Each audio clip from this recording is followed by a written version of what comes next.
First of all, don't forget tonight's Rosh Chodesh. So, Yalavi Ovin Shmonesri, tomorrow's Rosh Chodesh davening. And Tuesday night we go back to Tachnun. Wednesday we go back to Tachnun after a whole month of Nisan. Anyway, going back to where we left off. Yesterday we were talking about wheelchairs and canes and various different things. Okay, so we were talking a little bit before about wearing glasses on Shabbos in the street. Again, talking about in the situation when there's no Eidah. So you're allowed to wear glasses in the street. So it's interesting. We know, people know religious Jews wear glasses in the street, but it's not so simple. For instance, the Chayyim in Tamid Alter Rebbe, glasses were much different than they are today. They were just little things you wore them on your nose, and they would keep falling off. It wasn't like today. Spectacles. Yeah, spectacles. So but there the Chayyim writes, you're not allowed to wear those in Shabbos because they're prone to fall down, and you can end up carrying them in the street. But later Poskim write, today's glasses that are securely, firmly on the face, they don't fall down, unless if you take them off. So again, if you always wear them, there's not an issue of carrying them on Shabbos because you're wearing glasses and we're not afraid you're going to take it off. But if you, let's say you have reading glasses that you only wear part-time, so then you do take them on and off, so then you wouldn't be allowed to wear them in the street if there's no Eidah in Rosh Hashanah. Why? Because we're afraid. It's not something you always wear. You'll take them off and you'll end up carrying them in Shabbos, would be forbidden. But what happens though if the glasses are broken? Okay, so let's say, the glasses break in the middle, you can't wear them on Shabbos because they're not functioning. What happens if one of the sides, the temples as they're called, falls off? So halacha says it depends. If they're still firm, that they're not going to fall off, then you're allowed to wear them on Shabbos. If they're broken in a way that you're going to take them off, then you're not allowed to wear them on Shabbos. Or like we said, sunglasses that are not prescription, that people put on or off. They're sunny, they put it on. They're not sunny, they take it off. So again, those are questionable to wear in the street, unless if they're prescription glasses, then you wear them like regular glasses, so then it's not a problem.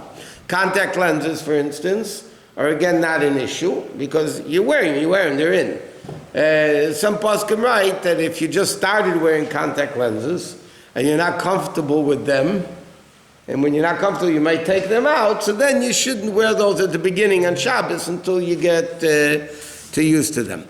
Now there's an interesting shaila, there's something called, I used to be more popular I think than now, photo gray. Photo gray is glasses, regular glasses. Yeah, when you went in, okay, good. So when you went into it's the sun, the lens darkened. You went back into the house, it undarkened. They're called photo gray lenses. So there's a lot of tshuvas in contemporary halacha, is that called coloring on Shabbos. Is the glass becoming colored, not colored? So they all paskin that you're allowed to wear them on Shabbos. It's not an issue of coloring, you're not coloring the lenses. It's like you put orange soda in a glass, you didn't make the glass orange.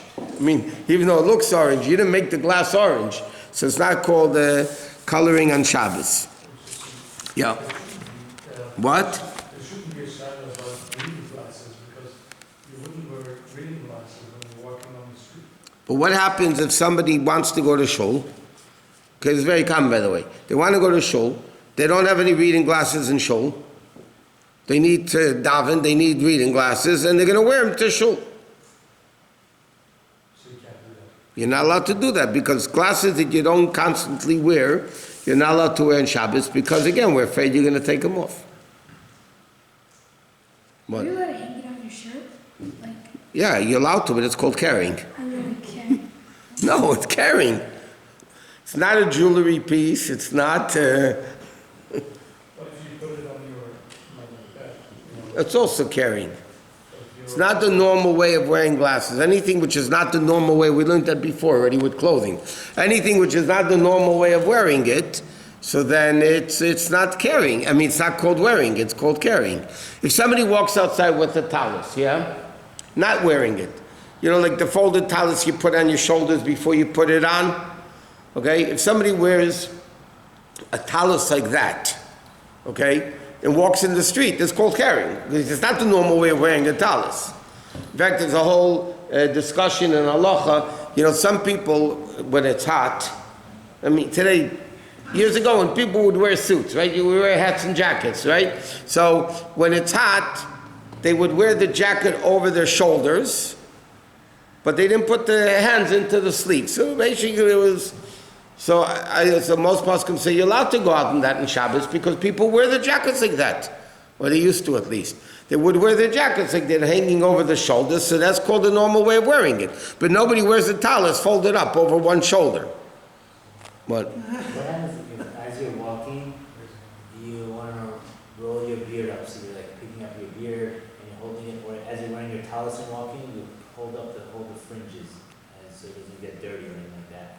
Is that considered additional carrying? Because even though you're wearing it already, or your beard is on. Why is it called carrying? If I go like this to my beard, means I'm carrying my beard. Why is that called carrying my beard? The same as talis, like the tzitzis. No, you're wearing the tzitzis. Now you're just holding it. That's not an issue at all. What? What if the glasses like, Talk louder. yeah, what if the glasses like falling off? One of the glasses falls out? No, like the, Yeah, the lenses. The glass comes, Like- falls off the frame. no, like it's cracked. Again, if you could wear it and you would wear it like that normally in the street, you're allowed to. If not, you're not allowed to. Now what happens, I'll give you an example. What happens if one lens falls out? Now you can't put on, if it's just a snap-in, that you can do on Shabbos. But if it's a screw, you know, like most of them are today, you can't fix it on Shabbos, okay? Because you're fixing something. So now, let's say one lens is out. So I want to wear a glass with one lens in, one lens out. So would I be allowed to walk like that out in the street in Shabbos? Again, if there's no Eidiv. So the question is, I believe it's very hard to wear glasses like that, no? You have to walk up with one eye. So it's not so simple that you would be allowed to do it, yeah. Because to focus like that, with both eyes open through one lens not and one lens not would be very, probably, it wouldn't be practical, it wouldn't be comfortable, and then you're afraid you might take off the glasses and wear them. I mean, carry them. What? You can put a small safety pin in there? No, that's tikkun munah. And then, by the way, if the glasses break, that you're not allowed to wear them, then they become muktzah. You can't even move them. Okay, now there's another very interesting, very practical question that comes up. Carrying medications on Shabbos. Okay, very common situation. People have with heart conditions, yeah? So sometimes they need nitroglycerin pills. They need the nitroglycerin pills. They might need it if they're walking in the street somewhere. So are you allowed to carry them on Shabbos? In your pocket, or are you allowed to, or a person, whatever the medication may be. I mean, it could be for a lot of different things. Are you allowed to walk out in the street and carry the medication with you on Shabbos? So there's a few ways of looking at it. One way of, okay, so we're not talking about a situation, God forbid, of pikuach nefesh, that somebody is having a heart attack, and okay, then of course, there's no question, you can do whatever you want. But the question is, am I allowed to put myself into a situation that I might need it? Or would halacha say, stay home?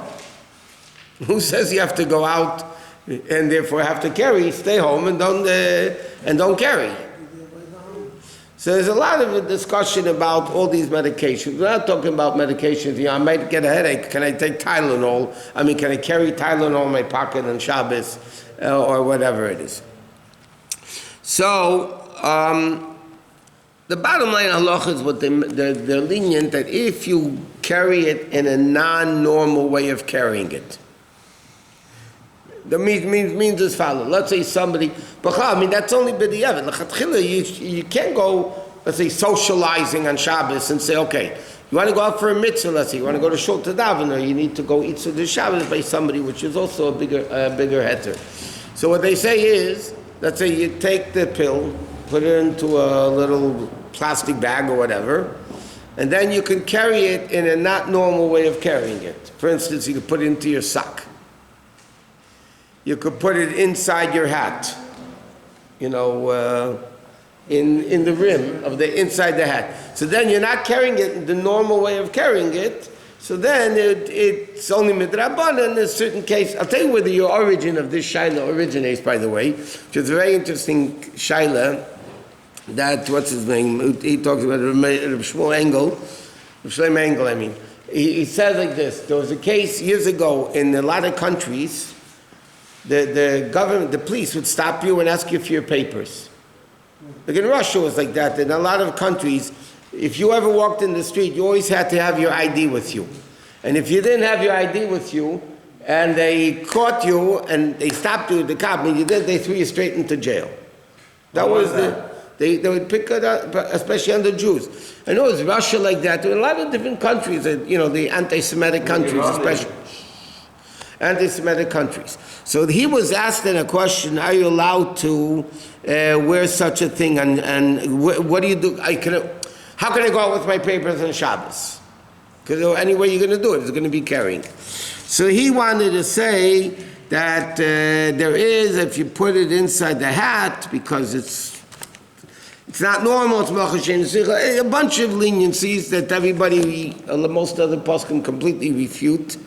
And they say, he was saying that you take the paper and put it inside the hat, inside the rim of, the inside rim of the hat. So then you're not carrying it the normal way of carrying it. If you're carrying it in your pocket, for sure, that would be called carrying. There's not a question like that. No, but that's not where you're doing it. If somebody has, let's say, big shoes, the shoes are big on them a little bit. So you put in some paper, or like you have a boot or galoshes. So you put in paper to, otherwise it's too big, right? You're taking or a hat. So the thing is, if you do it and leave it there permanently, then it's fine. Or if you put it in before Shabbos, whatever it is. If you do that, you're supposed to do it before Shabbos. But over there is different. Then you're doing it that the hat should fit. Here you're not doing it that the hat should fit. The hat fits. You're doing it because you want to take the paper. You want to carry the paper. That's a whole different story. When you put paper, let's say, into a hat, or paper into a boot or shoe to make it smaller, you're doing it to be able to wear the shoe. So then the paper becomes part of the shoe. Especially if you do it before Shabbos. Then it becomes part of the shoe. So then you're wearing a shoe. Here, you're not putting in the paper because you want to make the hat fit better. You're doing it because you want to carry the paper. If the hat is a little bigger, Rabbi? Yeah. What did you want? Huh? If the hat is a little... What? The sticker has many letters and phone number on it inside the hat. It's allowed. It's part of the hat. No, I stuck it on when I bought the hat. Yeah, but it's part of the hat. Once you put it in the hat, it becomes you have all these labels, these things and all this stuff, yeah? So halachically, it all becomes part of the hat. If you buy a shirt, yeah, there's a label on the back. Huh? A tag. That's sewn on. Here it's a separate label stuck on. Al Bais Din, let's say somebody took a suit out of the cleaners. And a lot of times they would put the tag in and staple it, whatever. So now I'm wearing this suit on Shabbos. Am I allowed to wear this suit on Shabbos? Because can't take it off on Shabbos, right? Because you're tearing, whatever it may be. So the halacha is you are allowed to go because that is completely bottled. It's bottled to the garment. It's secondary to the garment. What? Use a piece of paper to make your hat fit, and now it's part of the garment because you don't look sick and you still take it out. Why? The hat's not muksa. Why should the paper be muksa? You're putting that thing. I understand, but if the hat's not muksa, why is the paper muksa? That paper is part of the hat now. So if that paper is your ID card, then it's okay to take it out? But again, you're not putting it in to fit the hat. You're putting it in because you want to carry the papers. Rabbi, what happens if you have a little bigger hat? So you're doing it both. In other words, you're using the paper... So again, it's not so simple if you're doing it for the papers. Sometimes it would be allowed, whatever. Killing two birds with one. But anyway, we're not in America yet. Yet. We don't have to worry about having ID on us. Give it a few years. America will be like the communists over there in Russia. So, but the bigger question is people that have to go out using with medication in case, God forbid, something is needed, whether it's diabetes or whatever the situation, heart condition, so again, they paskin that you could put it in and wear it with a shinui in order to put it into a little bag and then put it into the sack or whatever.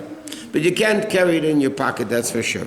But the bigger shaila is, you have Hatzalah guys, there's a whole world by itself, Hatzalah. You have Hatzalah guys, you can go out with beepers, they're allowed to go out with walkie-talkies, they're allowed to go with all these things at Shabbos. Every case is different. There was a time when everybody was wanted to carry guns on Shabbos. So the whole question halacha is a gun muksa on Shabbos. So Shlomo Zalman Auerbach writes clearly that a gun is not muksa on Shabbos. But now the question is, let's say there's a situation, no Erev. I'm afraid there's too much anti-Semitism in the world. Like, there was these attacks on the shul. One shul in America had an attack, so the whole America got crazy. And the question is, can I carry a gun to shul? Because now I'm carrying it. Let's say there's no Erev, right? So I'm going to carry a gun to shul. So halachically here in America at the present, there's no heter to carry a gun in shul if there's no Erev, to shul. In shul you can wear a gun. A gun's not muksa. So if the gun's in shul, you can have a gun in shul. You can wear it. But to carry a gun, what's the heter? It's dangerous? What do you mean dangerous? When America right now, there's not considered it like in Israel and Eretz Yisrael, all the chayolam walk around with guns and, the rifles and all that stuff. But in America at the present, there's no reason why somebody would be allowed to carry, unless if they go by the Erev. But again, if there's no Erev, there's no heter to do it.